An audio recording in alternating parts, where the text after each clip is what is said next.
السلام علیکم ورحمۃ اللہ وبرکاتہ۔ الحمد للہ رب العالمین والصلاة والسلام علی سید المرسلین نبینا محمد وعلی آلہ وصحبہ اجمعین، اما بعد۔ محترم معزز ساتھیوں، ربیع الاول کا مہینہ چل رہا ہے اور ابھی 2-4 دن بعد ہمارے ملکوں میں میلاد النبی کے نام سے بہت کچھ ہنگامہ، شور و شرابہ آپ لوگ دیکھیں گے۔ تو میں کچھ حقیقتیں، کچھ فیکٹس آپ کے سامنے رکھنا چاہتا ہوں۔ سنجیدگی کے ساتھ سنیے، سمجھیے، غور کیجیے، اور اللہ رب العالمین نے جو یہ فرمایا الذین یستمعون القول فیتبعون احسنہ، جو لوگ بات کو سننے کے بعد غور و فکر کر کے اچھی باتوں پر عمل کرتے ہیں، اللہ نے ان کی تعریف کی ہے۔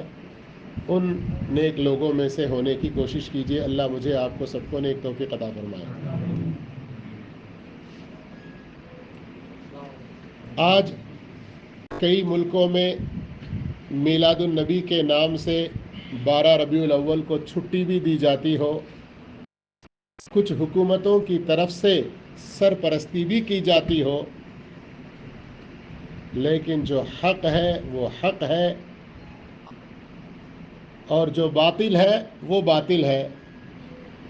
چاہے حق کو ماننے والے گنتی میں ہوں، جنہیں انگلیوں پر گنا جا سکے، کم تعداد میں ہوں، تو بھی حق ان کے ساتھ، اگرچہ کہ باطل بہت بڑی تعداد میں نظر آئیں تو بہت زیادہ تعداد میں ہونے کی وجہ سے باطل کبھی حق نہیں ہو جائے گا۔ میں کیا کہہ رہا تھا کہ اگرچہ کہ اس دن کوئی چھٹیاں ملیں، حکومتیں بھی سپورٹ کرنے لگ جائیں، تو میلاد النبی، اس کا منانا، میلاد النبی کا جشن کرنا، عید میلاد النبی کا نام دینا، عید میلاد النبی کی محفل کے نام سے کچھ کرنا، یہ سب کچھ کھلم کھلا گمراہی، بدعت اور حرام ہے۔ دیکھیے، کبھی کبھی کوئی بات تھوڑی سی بھاری لگتی ہوگی، ذرا سا نرم کہیں، ہلو کہیں، اس طرح سے کچھ لوگ کہتے ہوں گے، لیکن کبھی کبھی کوئی غلط بات اتنی پھیل جاتی ہے کہ اس کے زیادہ پھیلنے کی وجہ سے عام لوگ اس کو سچ سمجھنے لگتے ہیں، تو پھر ایسے موقع پر اس کی سچائی اور اس کی حقیقت کو واضح کرنا بھی ضروری ہے۔ عید میلاد النبی کے نام سے جو کچھ بھی جشن مناتے ہیں، چاہے وہ چھوٹی موٹی دعوتوں سے لے کر 4 لوگوں کو جمع کر کے سیرت کے درس سے لے کر اب آج کل جو کچھ بڑے بڑے ہو رہے ہیں، یہ سب بدعت ہیں، گمراہی ہیں، اور ان میں الگ الگ جو کچھ بھی کام ہوتے ہیں ان کے اعتبار سے وہ حرام درجے کو بھی پہنچ جاتے ہیں، کوئی شک نہیں۔ ایک طرف یہ بات ہوگی، سمجھ میں آئی آپ لوگوں کو کہ میلاد النبی کا جشن منانا کیا ہے؟ بدعت ہے، حرام ہے، گناہ ہے۔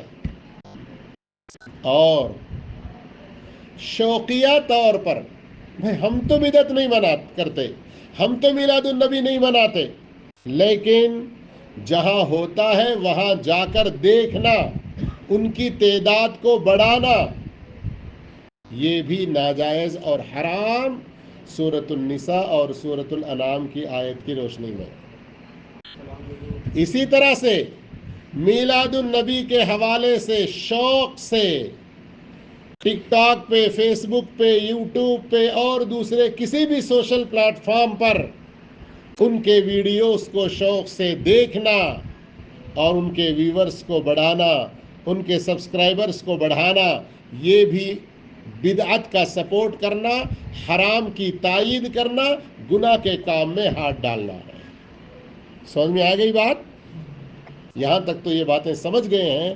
تو اب آئیے، میلاد النبی کے نام سے جو کچھ بھی بدعتیں ہو رہی ہیں، یہ اللہ کے رسول صلی اللہ علیہ وسلم کے زمانے میں نہیں تھیں، صحابہ اکرام کے زمانے میں نہیں تھیں، تابعین کے زمانے میں نہیں تھیں، تبع تابعین کے زمانے میں نہیں تھیں، ائمہ اور محدثین کے زمانے میں بھی نہیں تھیں۔ سمجھ میں آئی بات آپ لوگوں کو؟ بدعت میلاد النبی کے نام سے جو کچھ بھی جشن وغیرہ جو کیے جاتے ہیں، یہ کب نہیں تھے، کب تک نہیں تھے؟ اللہ کے رسول سے لے کے صحابہ، تابعین، تبع تابعین، ائمہ، محدثین، تقریباً اللہ کے رسول صلی اللہ علیہ وسلم کی وفات کے بعد 350 سال تک اس کا کوئی وجود نہیں تھا، کوئی وجود نہیں تھا۔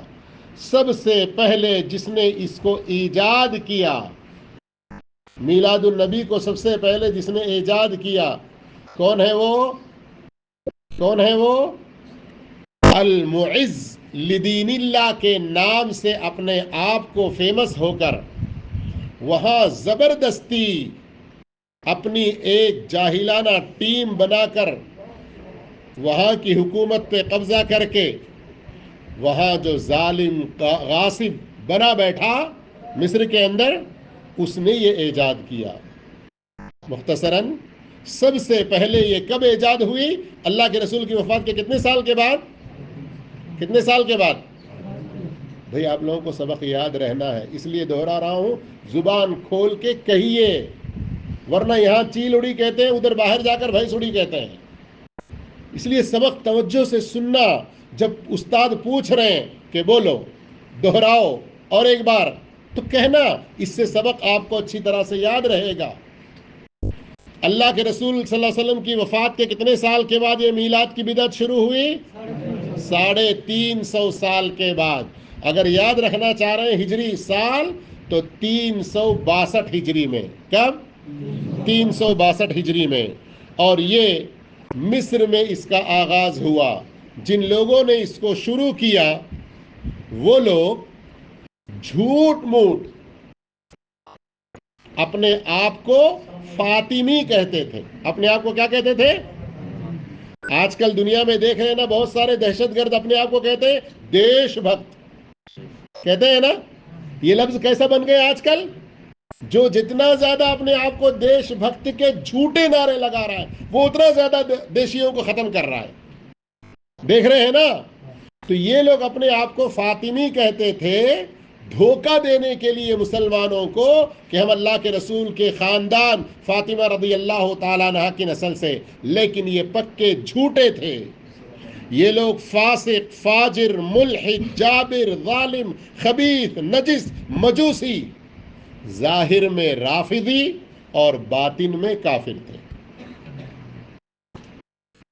اور یہ سب باتیں آپ لوگ جاننا چاہیں تو تاریخ کی جو مشہور کتاب البدایہ والنہایہ، اس کے اندر بھی آپ کو یہ چیز مل جائے، اور اسی طرح سے امام مقریزی کی جو المواعظ والاعتبار کے نام سے تاریخ کی کتاب ہے، اس میں بھی، اور اس کے علاوہ کئی ساری تاریخی کتابوں میں بھی یہ حقائق موجود ہیں۔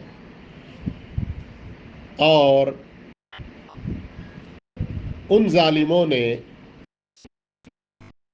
رسول اللہ صلی اللہ علیہ وسلم کے نام کی میلاد ہی نہیں، بلکہ حضرت فاطمہ رضی اللہ عنہ، حضرت علی رضی اللہ عنہ، حضرت حسن، حضرت حسین اور دوسرے کئی سارے لوگوں کے نام پر مولد اور میلاد شروع کر دیے، لوگوں میں یہ جھوٹا پرچار کرنے کے لیے کہ ہم خاندان رسول سے بہت محبت کرنے والے، یہ جھوٹا ثبوت دینے کے لیے۔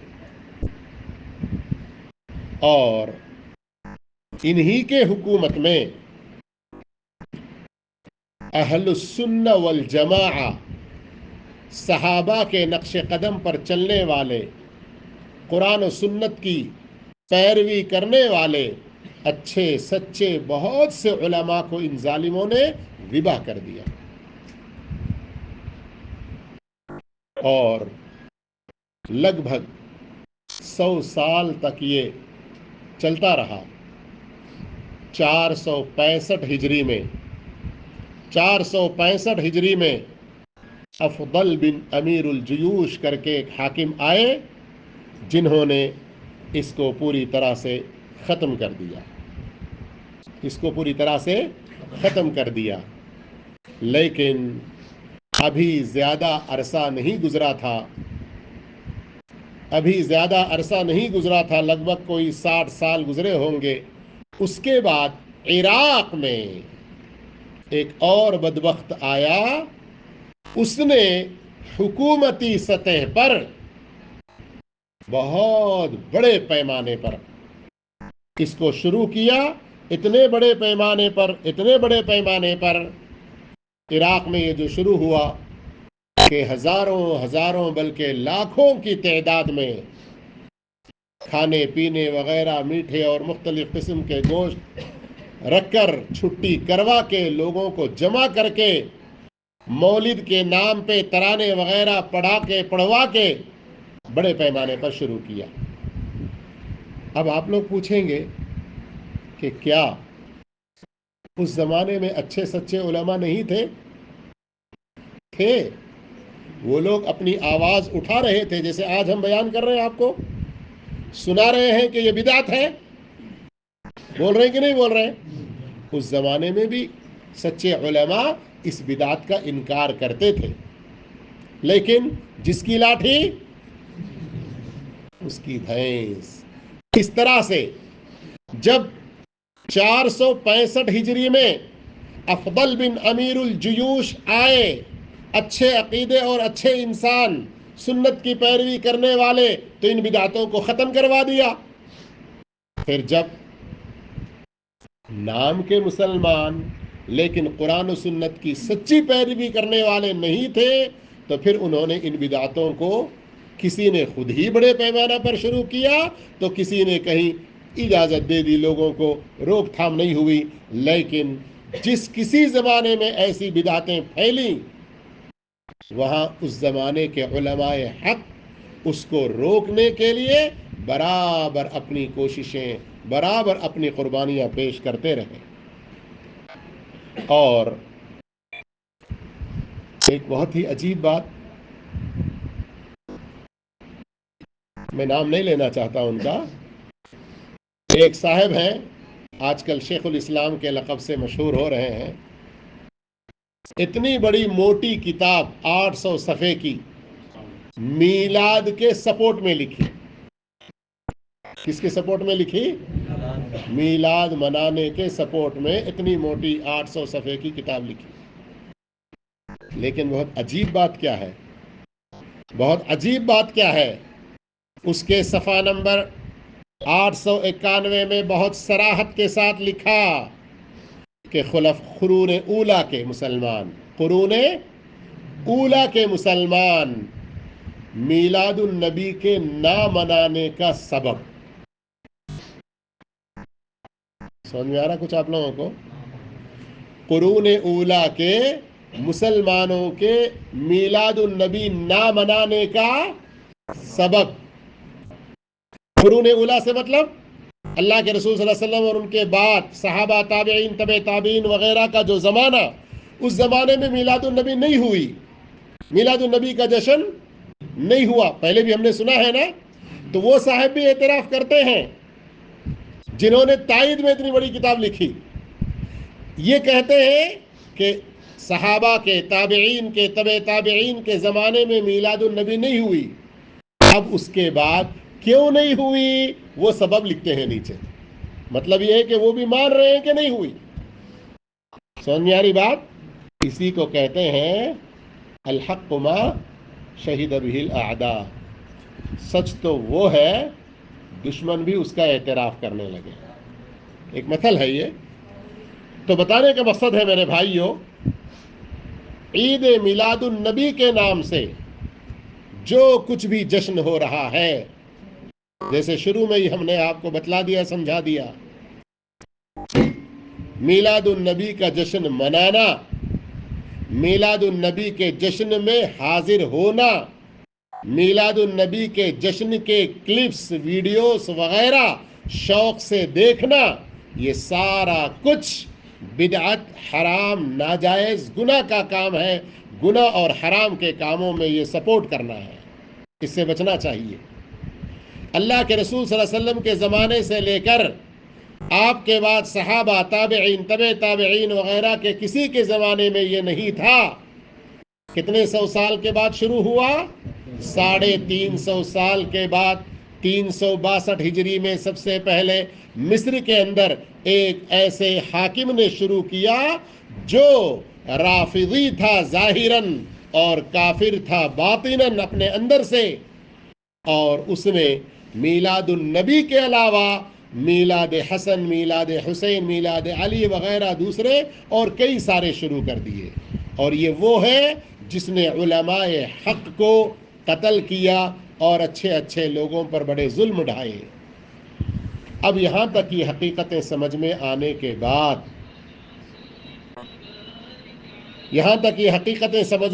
کے بعد، اب ذرا ایک دو تین حدیثوں کی روشنی میں اصل دین کے مسئلے کو سمجھنے کی کوشش کریں کہ ہم کلمہ لا الہ الا اللہ پڑھتے ہیں تو مطلب یہ ہے کہ صرف اور صرف عبادت اللہ ہی کی کرنا ہے، یہیں پڑھ کے رک جاتے ہیں، یا کلمہ اور بھی ہے حصہ آگے ہے نا؟ کیا ہے وہ کلمہ؟ محمد الرسول اللہ۔ محمد الرسول اللہ کا معنی یہ ہے کہ اللہ کی عبادت رسول ہی کے طریقے پر ہوگی۔ اللہ کی عبادت کس کے طریقے پہ ہوگی؟ اب لا الہ الا اللہ پڑھتے ہوئے اللہ کے ساتھ دوسروں کی عبادت نہیں کرنا، اللہ کی عبادت میں دوسروں کو شریک نہیں کرنا، نہیں ملانا، ویسے ہی اللہ کی عبادت کے طریقے میں رسول اللہ صلی اللہ علیہ وسلم کا ہی صرف طریقہ اپنانا، آپ کے علاوہ کسی اور کا طریقہ بھی نہیں اپنانا، اور آپ کے طریقے میں دوسروں کے طریقے کی ملاوٹ بھی نہیں کرنا۔ لا الہ الا اللہ محمد رسول اللہ کا معنی سمجھ میں آ گیا؟ اب یہ معنی جب سمجھ میں آ گیا تو اور ایک اچھی بات سن لیجئے کہ ہمارے دل کو جو اچھا لگے وہ دین نہیں ہے۔ دین جو ہمارے دل کو اچھا لگے وہ نہیں ہے، دین وہی ہے جو اللہ نے بھیجا اپنے رسول اللہ صلی اللہ علیہ وسلم کے ذریعے۔ ان اتبع الا ما یوحى الی، اللہ کے رسول صلی اللہ علیہ وسلم فرما رہے ہیں، اللہ نے حکم دیا ایسا کہنے کے لیے، قرآن کی آیت کا حصہ ہے، میں اسی چیز کی پیروی کرتا ہوں جو میری طرف وحی کی جاتی ہے، جو میری طرف وحی کی جاتی ہے اسی کی اتباع، اسی کی پیروی میں کرتا ہوں۔ اب ایک دو تین مثالیں کیا ہیں؟ دلیل سے تو بات آپ نے سمجھ لی۔ مثال صحیح بخاری مسلم وغیرہ کی روایت ہے، عید الاضحیٰ، بقرہ عید جو کہتے ہیں نا، بڑی عید، عید الاضحیٰ کا خطبہ اللہ کے رسول صلی اللہ علیہ وسلم دے رہے ہیں۔ اس خطبے میں فرما رہے ہیں، جس کسی نے ہمارے ساتھ، آپ صلی اللہ علیہ وسلم نے پہلے فرمایا آج کے دن ہم پہلے نماز پڑھیں گے، اس کے بعد جا کر پھر قربانی کریں گے۔ آپ صلی اللہ علیہ وسلم نے نماز پڑھی، خطبہ دیا، اور اس میں فرمایا جس کسی نے ہمارے ساتھ عید کی نماز ادا کی اور اس کے بعد ہماری طرح سے ذبح کیا جانور، اصاب سنت المسلمین، ہماری سنت کو، مسلمانوں کے طریقے کو اس نے فالو کیا، صحیح طریقہ اس نے اپنایا، اور جس نے نماز سے پہلے ذبح کیا اس کی وہ قربانی شمار نہیں ہوگی۔ اسی وقت فوراً ایک صحابی اٹھے اور کہا، اللہ کے رسول صلی اللہ علیہ وسلم، اے اللہ کے رسول صلی اللہ علیہ وسلم، میں عید کی نماز کے لیے آنے سے پہلے ہی اپنے قربانی کے جانور کو ذبح کر دیا تاکہ سب سے پہلے قربانی کا جانور ذبح کرنے والا بنوں اور اپنے گھر والوں کو بھی میں قربانی کا گوشت کھلاؤں. میری نیک نیت تھی, میرا ارادہ اچھا تھا, قربانی ہی کا میرا مقصد تھا. اللہ کے رسول صلی اللہ علیہ وسلم نے فرمایا تمہاری قربانی نہیں ہوئی, اس کی جگہ تم دوسری قربانی اب کرو. صحیح بخاری صحیح مسلم کے اندر یہ حدیث ہے, آپ دیکھ سکتے ہیں. کچھ سمجھ میں آئی بات آپ لوگوں کو؟ سوال یہ ہے, صحابی نے جانور جو ذبح کیا جلدی گوشت کے کباب بنانے کے لیے کیا یا قربانی کے ارادے سے ہی کیا؟ قربانی کے ارادے سے کیا. جی ہاں, صاف طور پر وہ کہہ رہے ہیں ان کی نیت نیک تھی, اللہ کو راضی کرنا, قربانی کرنا ہی ان کا مقصد تھا. لیکن جو وقت اللہ کے رسول صلی اللہ علیہ وسلم نے بتلایا, جس وقت میں خود اللہ کے رسول صلی اللہ علیہ وسلم نے کیا, اس وقت کی پابندی کی انہوں نے کی نہیں کی. تو اللہ کے رسول نے کیا فرمایا, ان کی قربانی قبول ہے. سمجھ میں آ رہی بات آپ کو کہ ہم اللہ کی رضا کے لیے, اللہ کی خوشنودی کے لیے کتنا ہی اچھا کام سمجھ کر کریں, طریقہ نبی کا نہ اپنائیں, جو وقت نبی بتائیں وہ نہ اپنائیں, تو وہ قربانی اور وہ کام اللہ کے پاس قبول نہیں ہے. وہ کام اللہ کے پاس قبول نہیں ہے.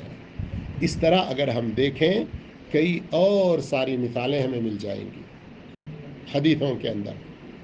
خلاصہ یہی ہوگا کہ ہم کو اللہ کی عبادت ویسے ہی کرنا ہے جیسے اللہ کے رسول صلی اللہ علیہ وسلم نے کر کے بتلایا ہے. اب کوئی کہے گا میں میلاد النبی اس لیے کر رہا ہوں کہ مجھے اللہ کے رسول سے بہت محبت ہے, اور جو اللہ کے رسول سے محبت نہیں کرتا وہی میلاد نہیں مناتے. کہتے ہیں نا ایسا. اگر یہ بات سچی ہے, اگر یہ بات سچی ہے تو یاد رکھیں محبت کی دلیل اتباع ہے. محبت کی دلیل کیا ہے؟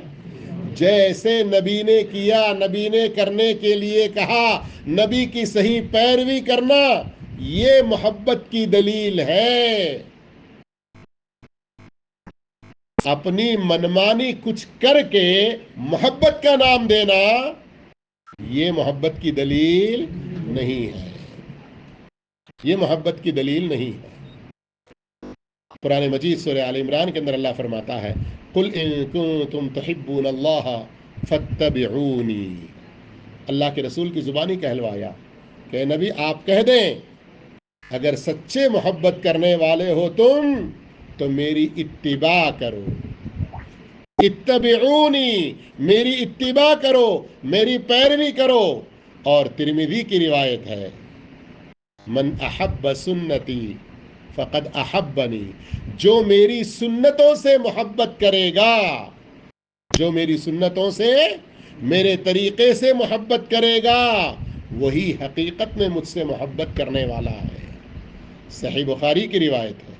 اللہ کے رسول صلی اللہ علیہ وسلم نے فرمایا کل امتی یدخلون الجنہ, میری امت کا ہر آدمی جنت میں جائے گا, الا من ابا, وہ نہیں جائے گا جس نے انکار کیا.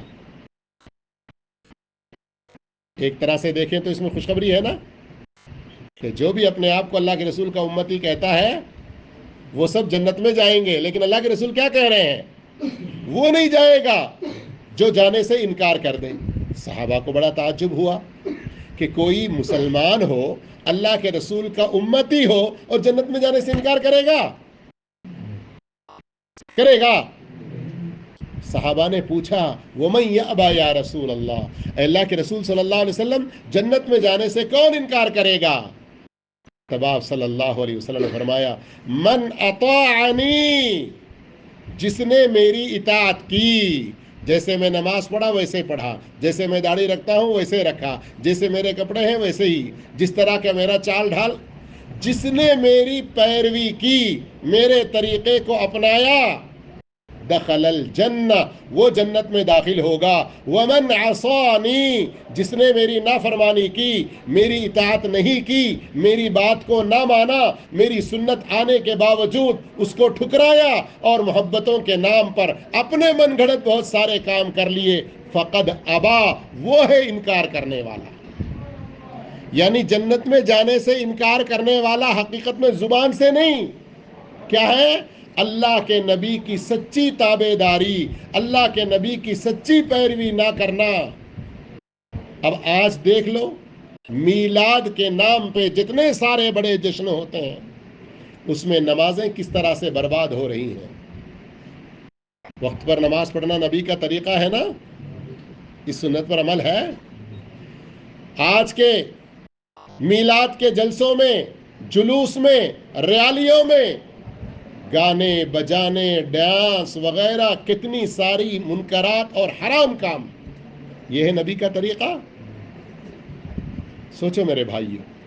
اور شروع میں ہی ہم نے کہہ دیا، اگر کوئی یہ گناہ کے کام چھوڑ کر اچھے ارادے سے، اچھا سمجھ کر بھی کرتا ہے میلاد، تو غلط ہے. اس لیے کہ اللہ کے نبی نے نہیں کیا، صحابہ نے نہیں کیا، تابعین نے نہیں کیا، تبع تابعین نے نہیں کیا، 350 سال تک نہیں تھا، بلکہ یہ شروع ہوا ہے 362 ہجری میں. اور ایسی بدعتوں کو اگر ہم آج محبت کے نام پہ اپنائیں گے تو یہ محبت نبی کی نہیں ہوگی، ہماری اپنی خواہشات کی محبت ہوگی جس سے جہنم میں جائیں گے. یہ محبت نبی کی نہیں ہوگی، بدعتیوں کی محبت ہوگی، ان کے ساتھ جہنم میں جانا پڑے گا. اس لیے سمجھ جائیے. اللہ تعالی ہم سب کو صحیح سمجھ عطا فرمائے، بدعتوں سے بچائے. اللہ تعالی ہم تمام کو ہر طرح کی سنتوں کو اپنانے کی توفیق عطا فرمائے. آمین. وآخر دعوانا الحمدللہ رب العالمین.